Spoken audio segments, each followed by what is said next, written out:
هنعمل النهارده مع بعضينا كحك العيد. كل سنة وانتوا طيبين.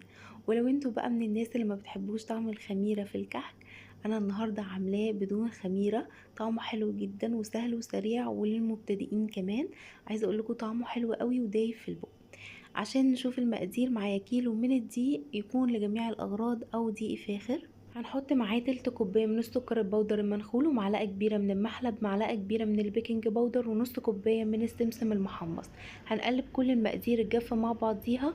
وبعدين هحط 3 كوبايات كبار من السمنه، تكون نوعها جيد وتكون في درجه حراره الغرفه. هنقلبهم مع بعض كويس جدا. هتلاحظوا ان هيبقى فيه تكتلات. بعد كده بنبدا ان احنا نبس الدقيق بالسمنه بتاعتنا عشان تتشربها كويس قوي. لو حسيتوا ان العجينه محتاجه معلقه معلقتين من اللبن بنحطهم، ولكن لو مش محتاجة وبقت طرية وناعمة معاكي خلاص يبقى هي كده الدقيق اكتفى، لان كل جودة الدقيق بتختلف عن